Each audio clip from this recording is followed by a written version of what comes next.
My father just sold my apartment and handed the keys to my sister like it was his property. I bought this place with my own savings 3 years ago, put my name on the deed, paid every mortgage payment myself while supporting our family. But when I confronted him, he said the most shocking thing that made my blood boil. That's when the finance company called with news that changed everything completely. What I did next taught them both a lesson about legal ownership they'll never forget. Hi, I'm Rebecca Thompson, and this is the story of how my own father tried to steal my home and give it to my golden child sister. What happened next will shock you, but by the end of this video, you'll understand exactly how I used the legal system to take back what was rightfully mine.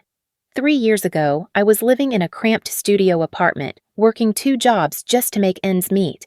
I was a dental hygienist during the day and cleaned offices at night. Every penny I earned went toward one dream: owning my own place. Not just any place, but a real home where I could finally breathe, where I could invite people over without being embarrassed, where I could build the life I'd always wanted. The apartment I found was perfect. A cozy 2-bedroom on Maple Street with hardwood floors that gleamed in the afternoon sunlight. The kitchen had white cabinets and granite countertops that sparkled when I cleaned them. The living room had this huge window that looked out onto a small garden where the landlord grew tomatoes and sunflowers. Every piece of furniture I chose with such care. The navy blue couch from the furniture outlet. The coffee table I found at a garage sale and refinished myself. The bookshelf where I displayed my collection of mystery novels. I remember the day I got my keys. My hands were shaking as the realtor placed them in my palm. "Congratulations, Rebecca," she said with a warm smile. "You're now a homeowner." I drove straight to Dad's house to share the news.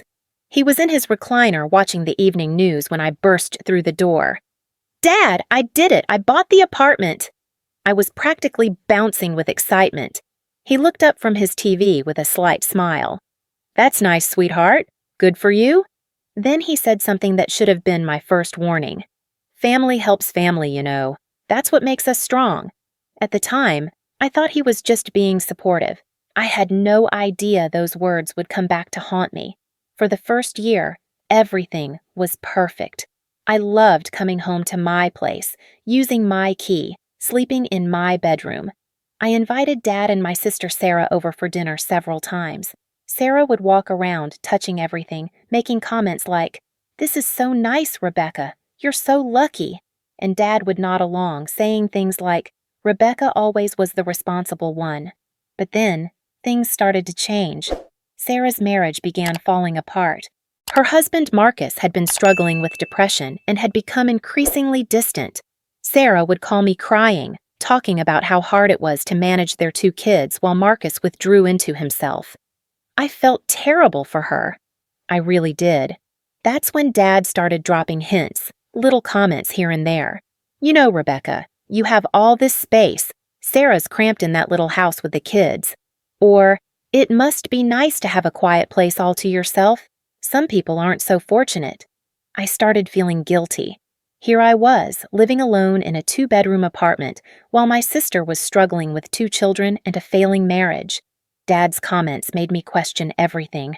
Was I being selfish? Should I be doing more to help my family? The hints became more direct. Sarah mentioned how much the kids love your place when they visit. "They feel so peaceful here." Or, "You're single, Rebecca. You don't really need all this space, do you?" I began to doubt myself. Maybe he was right. Maybe I was being selfish. But every time I looked around my apartment, at the mortgage statements with my name on them, at the deed that clearly showed Rebecca Thompson as the owner, I reminded myself that I had worked for this. I had earned this. Then Sarah's situation got worse. Marcus moved out, and Sarah was left alone with 8-year-old Emma and 6-year-old Jake. She started showing up at my apartment more frequently, sometimes staying overnight with the kids when she said she couldn't handle being alone in that house. Dad's pressure intensified. "Sarah has nowhere to go, Rebecca. Her husband left her. She needs stability for those children." The way he said it made it sound like I was somehow responsible for Sarah's problems, like I was failing as a sister by not offering my home. "Dad, I help Sarah all the time. I babysit the kids. I give her money when she needs it. I let them stay here whenever. But is that enough? He interrupted. Family means sacrifice, Rebecca. It means putting others before yourself. I started losing sleep. Was I a bad person? Was I failing my family? The apartment that had once been my sanctuary began to feel like a burden, a symbol of my selfishness. But deep down, something felt wrong about the whole situation. This was my home. I had worked 16-hour days for months to save for the down payment. I had signed every document, made every payment, chosen every piece of furniture. The manipulation escalated. Dad started saying things like, "Just temporarily, Rebecca. Just until Sarah gets back on her feet. You could stay in the smaller bedroom and Sarah and the kids could have the master bedroom. It would just be for a few months." A few months? In my own apartment? Where I would be relegated to the guest room while my sister took over my space. But Dad made it sound so reasonable, so temporary, so much like the right thing to do. "Think about it," he said. "Just think about what's best for everyone." I was becoming the family's designated sacrifice, the one who had to give up everything for everyone else's comfort. Dad had positioned me as the person who was supposed to solve all of Sarah's problems, and if I refused, I was selfish and uncaring. The worst part was how he turned Sarah and me against each other without either of us realizing it. He would tell Sarah things like, "Rebecca has so much space, and you're struggling in that tiny place." Then he'd tell me, "Sarah really looks up to you. She thinks you have everything figured out, and she's barely keeping her head above water." He was playing us against each other for his approval, making us compete for who was the better daughter. Sarah became resentful that I had stability while her life was falling apart. I became resentful that I was expected to fix everyone else's problems with my own hard-earned resources. My identity began to erode. I started to see myself through Dad's eyes, as the daughter who had lucked into good circumstances and therefore owed it to her family to share everything. I forgot that I had worked for every single thing I had. I forgot that my luck was actually years of sacrifice, discipline, and determination. The false hope cycle was the cruelest part. Dad would back off for a few days, acting normal, and I'd think maybe the pressure was over. Then he'd start again with renewed intensity. I was thinking about what we discussed. Maybe it's time to make some changes. Sarah really needs stability right now. I was caught in cognitive dissonance. I loved my family, but I also knew that what they were asking wasn't fair. I wanted to help Sarah, but I also wanted to keep the home I had worked so hard for. The internal battle was exhausting. My health started to suffer. I wasn't sleeping well. I was constantly anxious. I found myself avoiding Dad's calls because I knew they would just be more pressure about the apartment. I was becoming isolated from the very family I was supposed to be helping. Then came the day that changed everything. I was at work, cleaning a root canal procedure room, when my phone rang. It was Dad, and his voice had an urgency I'd never heard before. "Rebecca, you need to come over right now. We need to talk." "Dad, I'm at work. Can it wait until—" "No, this is important. Family emergency." My heart started racing. Had something happened to Sarah? The kids? I told my boss I had a family emergency and drove straight to Dad's house. When I walked in, Sarah was there with Emma and Jake. The kids were playing with toys in the corner, but Sarah's eyes were red from crying. Dad was pacing back and forth in the living room. "Sit down, Rebecca," Dad said. His tone was different, more serious than I'd ever heard. I sat on the couch next to Sarah, who wouldn't meet my eyes. "What's wrong? Is everyone okay?" Dad stopped pacing and looked directly at me. "I've made a decision. Sarah and the kids are going to move into your apartment." My stomach dropped. "Dad, we've talked about this. I'm not comfortable with—" "It's not a request, Rebecca. I've already signed the papers." The room went silent except for the sound of the kids playing. I couldn't process what he had just said. "What papers? Dad, what are you talking about?" Sarah finally looked at me, and I could see guilt and defiance warring in her expression. "Rebecca, I'm sorry, but I need this. My kids need this. You don't understand what it's like to be a single mother with nowhere stable to live." "But Sarah, it's my apartment. I bought it. My name is on the deed. You can't just—" Dad's voice cut through my protest like ice. "I sold the apartment to Sarah. She needs it more than you ever will." The words hit me like a physical blow. I couldn't breathe. I couldn't think. The room was spinning. You what?" "The papers are already signed. Sarah is the new owner. You need to pack your things and move out by the end of the week." I stared at him in complete shock. This wasn't the father who had raised me, who had taught me about right and wrong, who had told me to work hard and be independent. This was a stranger wearing his face. "Dad, you can't do this. The apartment is in my name. I have the deed. I pay the mortgage. You can't just give it to Sarah." "Actually, I can," he said with a coldness that made my blood freeze. And I did. That's when I realized I had never really known my father at all. The man I thought loved and supported me had just stolen my home and given it to my sister like I didn't matter, like my years of work and sacrifice meant nothing. I looked at Sarah, desperate for some support, some recognition of how wrong this was. But she just stared at the floor. "Sarah, you know this isn't right. You know I worked for that apartment. You know—" "I'm sorry, Rebecca," she whispered. "But my kids need stability. You're single. You can start over. I can't." In that moment, I felt something die inside me. It wasn't just the loss of my apartment. It was the death of everything I believed about family, about love, about the people I thought I could trust most in the world. Dad continued as if he was discussing the weather. "I've already arranged for movers to come tomorrow. Sarah and the kids will be moved in by Friday. You can stay in the guest room temporarily if you need time to find something else." The guest room, in my own apartment. I would be a guest in the home I had bought with my own money. I sat there in complete devastation, my mind unable to process the magnitude of what had just happened. Everything I had worked for, everything I had sacrificed for, everything I had dreamed of, gone, taken by the people who were supposed to love me most. The psychological breakdown was immediate and complete. I felt like I was drowning, like the walls were closing in around me. My chest was tight, my hands were shaking, and I couldn't catch my breath. "You can't do this," I whispered, but even as I said it, I wondered if maybe they could. Maybe I was wrong. Maybe I had misunderstood something about home ownership. Maybe there was some legal loophole I didn't know about. The self-blame spiral started immediately. Maybe I was selfish. Maybe I had been wrong to keep all that space to myself while Sarah struggled. Maybe this was justice.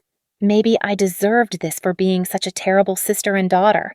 But as I sat there, watching my father and sister discuss the logistics of stealing my home like it was a normal family conversation, I felt completely isolated from reality. My friends wouldn't believe this if I told them. Who would believe that a father would steal his daughter's home and give it to another daughter? It sounded insane. This was my dark night of the soul, the moment when everything I believed about love, family, and justice crumbled around me. I had hit the deepest point of despair possible, sitting in my father's living room while he casually destroyed my life, and my sister helped him do it. I left that day broken, devastated, and convinced that I had somehow deserved what had happened to me. I went back to my apartment, soon to be Sarah's apartment, and sat on my navy blue couch looking around at the home I was about to lose, wondering how everything had gone so wrong. But what I didn't know was that this moment of complete despair was about to become the catalyst for the most important phone call of my life. I spent the next 2 days in a complete fog, mechanically packing my belongings while tears streamed down my face. Every item I put in a box felt like I was burying a piece of my soul. The coffee table I had refinished myself, the curtains I had carefully chosen to match the morning light, the small, succulent garden I had nurtured on the windowsill. Everything that had made this place home was being reduced to cardboard boxes and packing tape. Sarah had already started moving her things in. I would come home from work to find her children's toys scattered across my hardwood floors, her dishes in my kitchen cabinets, her clothes hanging in my closet. She acted like nothing had happened, like this was the most natural thing in the world. "Rebecca, where do you keep the extra blankets?" she asked casually as I walked through the door on Wednesday evening, as if she hadn't just helped steal my home. I couldn't even look at her. "In the hall closet," I mumbled, heading straight to my bedroom, the bedroom that would soon be hers. That night, I barely slept. I kept thinking about what Dad had said. I sold the apartment to Sarah, but something about it nagged at me. How could he sell something that wasn't his? My name was on the deed. My name was on the mortgage. My credit had been checked, my income verified, my signature on every single document. Thursday morning, I was at my dental hygienist job when my phone rang. The caller ID showed a number I didn't recognize, but something made me answer. "Hello, is this Rebecca Thompson?" "Yes, this is Rebecca." "Ms. Thompson, this is Jennifer Martinez from Pinnacle Financial Services. I'm calling regarding your mortgage account for the property at 247 Maple Street." My heart started pounding. This was it. They were calling to tell me that my father had somehow legally transferred the property, that I was no longer the owner, that my worst fears were confirmed. "Yes," I said quietly, bracing myself for the devastating news. "Ma'am, we've received some documentation suggesting a change of ownership for your property, but our records show that you are still the legal owner. We wanted to verify this with you directly before proceeding with any modifications to your account." I almost dropped the phone. "What did you just say?" "You are still the legal owner of the property at 247 Maple Street. No one has the right to sell it without your explicit written consent and proper legal documentation. Has someone been telling you otherwise?" The words hit me like lightning. I felt something I hadn't felt in days. Hope. Raw, powerful, life-changing hope. "Yes," I said, my voice getting stronger. "My father told me he sold my apartment to my sister. He said the papers were already signed." There was a pause on the other end of the line. "Ma'am, that's not legally possible. Your father's name isn't on any of the ownership documents. He has no legal authority to sell your property. If someone has been telling you that, they've been providing you with false information." I stepped outside the dental office, my hands shaking with a mixture of relief and rage. "Are you absolutely certain?" "Completely certain. You are the sole owner of this property. Any attempt to transfer ownership without your consent would be considered fraud." Fraud. The word echoed in my mind. My father hadn't just betrayed me. He had committed fraud. He had lied to me, manipulated me, and made me believe I had lost everything when he had no legal right to take anything from me. "Ms. Thompson, are you there?" "Yes, I'm here. Thank you. Thank you so much for calling. Would you like us to flag your account for any unauthorized activity? We can put additional security measures in place to prevent any fraudulent attempts to modify your ownership status." "Yes, please. Do everything you can to protect my property." As I hung up the phone, I felt a transformation beginning inside me. The broken, defeated woman who had been packing boxes for 2 days was disappearing. In her place, a fierce, determined woman was emerging, a woman who finally understood what had been done to her and was ready to fight back. I spent my lunch break researching property law on my phone. I discovered that what my father had done wasn't just morally wrong, it was legally fraud. He had no authority to sell my property. Any documents he might have signed were worthless. Any promises he had made to Sarah were empty. But more than that, I began to understand the psychological manipulation that had been used against me. I researched terms like gaslighting, scapegoating, and family triangulation. Everything I read described exactly what had been happening in my family for years. I had been the family scapegoat, the one designated to sacrifice everything for everyone else's comfort. Dad had been gaslighting me, making me question my own reality, my own rights, my own worth. And Sarah had been complicit, allowing herself to be used as a weapon against me while benefiting from the manipulation. The knowledge was like armor. For the first time in my life, I had words for what had been done to me. I had validation that my feelings were justified. I had proof that I wasn't selfish or wrong for wanting to keep what I had earned. That evening, I drove straight to the law library. I spent hours reading about property rights, fraud, and the legal remedies available to victims of property theft. I learned about cease and desist orders, about the legal definition of fraud, about the criminal implications of what my father had attempted to do. I also researched my options for legal representation. I found 3 attorneys who specialized in property fraud and family law. I made appointments with all of them for the next day, but first I needed to gather evidence. I went home, my home, and began documenting everything. I photographed the deed with my name on it. I copied every mortgage statement, every payment record, every piece of documentation that proved my sole ownership of the property. Sarah was in the living room with the kids when I walked in, acting like she belonged there. "Rebecca, we need to talk about the cable bill," she said casually. "I want to upgrade to the premium package for the kids' shows." I looked at her with new eyes. She wasn't just my struggling sister anymore. She was a co-conspirator in fraud, someone who was knowingly participating in stealing my home. "Sarah," I said calmly, "did Dad show you any legal documents proving that he had transferred ownership of this apartment to you?" She looked uncomfortable. "Well, no, but he said a lot of things, but saying something and having legal authority to do it are 2 very different things." I could see uncertainty creeping into her expression. "What do you mean?" "I mean that Dad lied to both of us. He has no legal right to sell my property. This apartment is still mine, and what you're doing right now is called trespassing." Sarah's face went pale. "That's not possible. Dad wouldn't lie about something like that." "Wouldn't he?" "Think about it, Sarah. When has Dad ever owned this property? When has his name ever been on any document related to this apartment? How could he sell something that was never his?" I could see the doubt spreading across her face. She had never asked to see legal documents.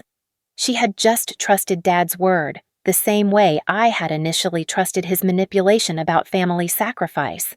"But he seemed so sure," she whispered.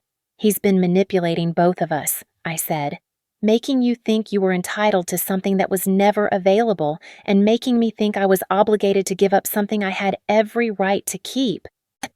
The next morning, I took a personal day from work and met with attorney Michael Patterson. He was a sharp, no-nonsense lawyer in his 50s who specialized in property fraud cases. "Ms. Thompson," he said after reviewing my documents, "what your father attempted to do is called property fraud, and it's a serious crime. The fact that he convinced your sister to move into the property knowing he had no legal authority makes this even more egregious." "What are my options?" "Several. We can file a cease and desist order requiring your sister to vacate the property immediately. We can pursue criminal charges against your father for attempted fraud. We can also file a civil lawsuit for damages, emotional distress, legal fees, any costs associated with this situation." I felt a surge of power I had never experienced before. "I want to do all of that. I need to warn you, Ms. Thompson, that pursuing this course of action will likely permanently damage your relationship with your family." I thought about that for a moment. "Mr. Patterson, my father stole my home and gave it to my sister. My sister moved into my property knowing she had no legal right to be there. What relationship is there left to damage?" He smiled. "Fair point. Let's get started." The first step was a legal notice requiring Sarah to vacate the property within 72 hours. Mr. Patterson personally served her the papers that afternoon while I was at work. Sarah called me immediately, sobbing.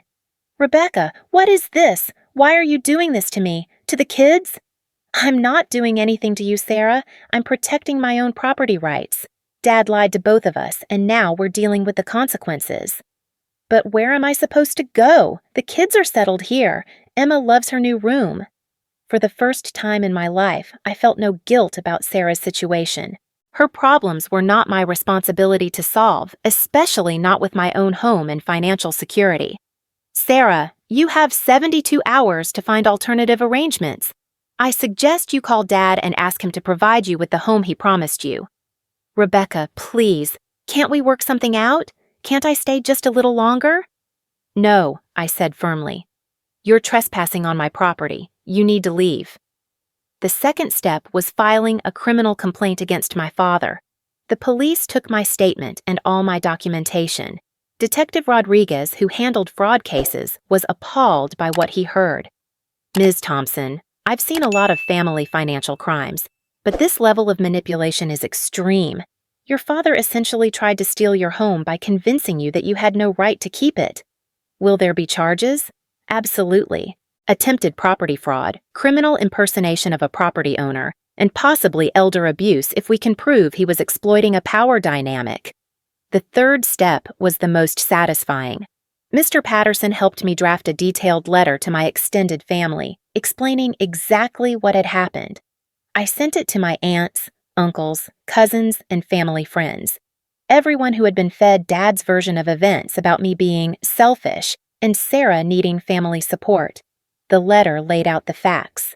I was the sole legal owner of my property. Dad had no authority to sell it. He had lied to both Sarah and me. Sarah had been living in my home illegally. I was taking legal action to protect my rights and would no longer be participating in the family dynamic that allowed this fraud to occur. The response was immediate and overwhelming. My Aunt Linda called within an hour. "Rebecca, honey, I had no idea. Your father told us that you had agreed to let Sarah have the apartment, that you wanted to help her get back on her feet." "He lied, Aunt Linda. He's been lying to everyone." "I'm so sorry, sweetheart. What your father did is terrible. Is there anything I can do to help?" Similar calls came from other family members. My cousin Mark, who worked in real estate, was furious. "Rebecca, what your dad did isn't just wrong, it's criminal. I can't believe he tried to convince you that you didn't own your own property." But the most important call came from my Uncle Tom, Dad's older brother. "Rebecca, I need you to know that what your father did doesn't represent our family values. You worked hard for that apartment, and no one has the right to take it from you. Your father has some serious problems, and he needs to face the consequences of his actions."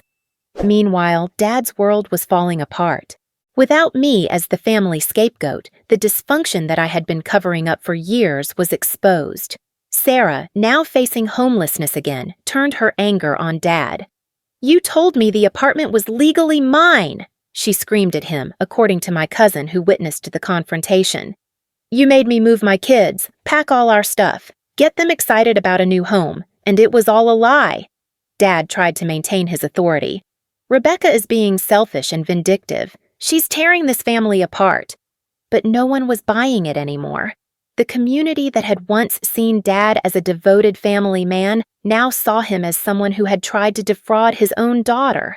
The facade of the perfect family was crumbling, and everyone could see the toxic dynamics that had been hidden underneath. The legal proceedings moved quickly. Within a week, Sarah had moved out of my apartment. She found a small rental with help from Aunt Linda and Uncle Tom, who were appalled by what Dad had done. The criminal charges against Dad resulted in a plea deal. He pled guilty to attempted fraud and was sentenced to community service and mandatory counseling.